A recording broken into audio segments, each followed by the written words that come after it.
জি ভাইয়া বলেন। জি ম্যাডাম, এই যে আপনার অর্ডার। ভাইয়া কোনো সমস্যা? না আপু, কোনো সমস্যা না ম্যাডাম, এই যে আপনার অর্ডার। ভাইয়া অনলাইনে পেমেন্ট করে দিছি। জি আপু, অনলাইনে পেমেন্ট করা আছে। Okay thank you. আপু, যদি কিছু মনে না করেন একটা কথা বলতাম। হ্যাঁ বলেন। আমার এখনো অনেক জায়গায় ডেলিভারি দেওয়া বাকি আছে, তো আমার ফোনটা অফ হয়ে গেছে। আমি একটু ফোনটা চার্জ দিতাম। যদি খুব বেশি জরুরি হয় তাহলে আসুন।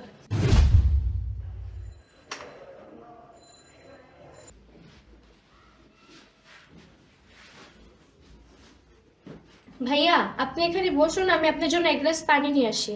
না না ম্যাডাম, আমার কিছু লাগবে না। আপনি আপনার কাজ করুন, আমি ফোনটা চার্জ দিয়ে চলে যাব। আচ্ছা ঠিক আছে।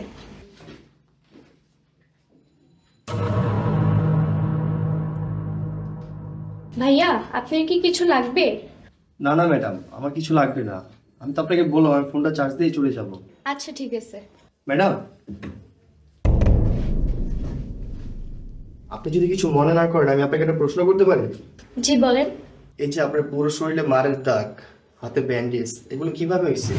তেমন কিছু না, ছোট একটা অ্যাক্সিডেন্ট হয়েছে তো সেটারই দাগ। ম্যাডাম, আপনি আমাকে বোকা ভাবছেন? কোনটা মারের দাগ আর কোনটা অ্যাক্সিডেন্টের দাগ সেটা আমি বুঝতে পারি। আপনি যদি বলতে না চান সেটা আরেক কথা। আর যদি ভাই হিসাবে বলতে চান, শেয়ার করতে চান, তাহলে বলতে পারেন। আমার কাছে মনে হলো তাই আমি আপনাকে জিজ্ঞেস করলাম। আর বলতে না চাইলে সমস্যা নেই। আসলে আমার এই কথা শোনার মতো কেউ নেই বা বলার মতো কেউ নেই। আপনি যেহেতু ভাই হিসাবে শুনতে চাচ্ছেন তাহলে আমি আপনাকে বলি। কিছুদিন আগে বাবা মার অম্মাতে একটা ছেলেকে বিয়ে করছি। বাবা মা আমাকে তখন স্টেট বলে দিয়েছে সেই ছেলেকে তারা কখনই মেনে নিবে না, কিন্তু বাবা মার অবাধ্য হয়ে আমি তাকে বিয়ে করছি, কারণ আমি তাকে ভালোবাসতাম। জানেন, আমার একটা ভাই ছিল, সে আমাকে অনেক ভালোবাসতো, সবসময় আমার সাপোর্ট করতো। আমি যা চেতাম ভাই আমাকে তাই এনে দিত। ভাই আমাকে অনেক বুঝিয়েছিল ওই ছেলেকে বিয়ে না করতে, কিন্তু আমি তার কথাও না শুনে ওকেই বিয়ে করছি। বিয়ের কিছুদিন পর থেকে আমার হাজবেন্ড আমাকে টর্চার করে, মারধর করে, আমাকে কোথাও যেতে দেয় না, সারাদিন বাসার মধ্যে বন্দি করে রাখে। এমনকি ও আমাকে ঠিক মতো খেতেও দেয় না। জানেন, ও প্রতিদিন রাতে মদ গাঁজা খেয়ে এসে আমার উপর অনেক অত্যাচার করে, কারণ ও ভালো করেই জানতো আমার যাওয়ার মতো এই দুনিয়ায় কোনো জায়গা নেই, আমার দুঃখের কথা শোনার মতো কোনো মানুষ নেই। তাই হাজারো মায়ের খেয়ে নিরুপায় হয়ে এখানেই পড়ে থাকতে হয়।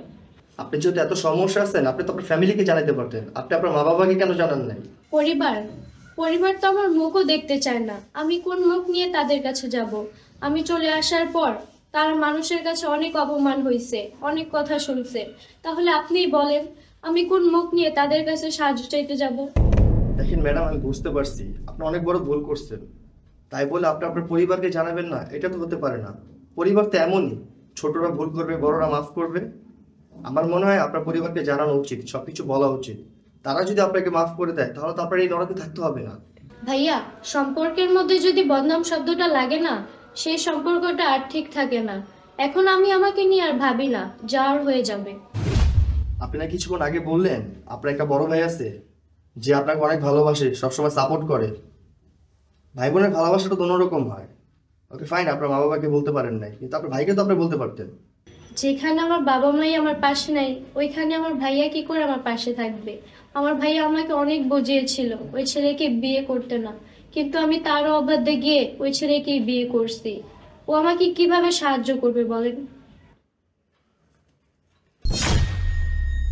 তুই কিভাবে ভাবলি তোর বিপদের সময় তোর বড় ভাই তোর পাশে থাকবে না? ভাইয়া তুমি?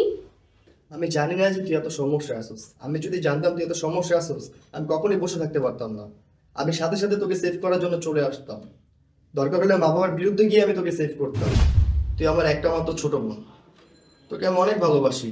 তুই এত কষ্টে আছিস এটা জেনে আমি কিভাবে চুপ থাকবো? না, এটা সম্ভব না। তোকে আমি আর এই নরকে থাকতে দিব না। চল, তুই আমার সাথে চল।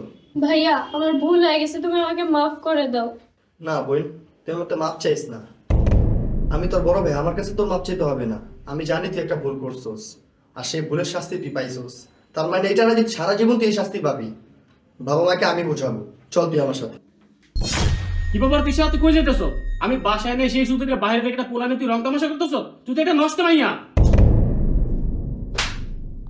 তোমার অত্যাচার আমি অনেক সহ্য করছি, আর না। আর তুমি কাকে নিয়ে নোংরা কথা বলতেছো? উনি আমার আপন বড় ভাই। তোমার জন্য আমি কি না করছি, আমার ফ্যামিলি ছেড়ে আসে তোমার জন্য, আর তুমি দিনের পর দিন আমার উপর অত্যাচার করছো। তোমার সংসার আমি আর করব না, তোমাকে কিছুদিনের ভিতরে আমি ডিভোর্স লেটার পাঠিয়ে দেব। ভাইয়া চলো। আই বোন,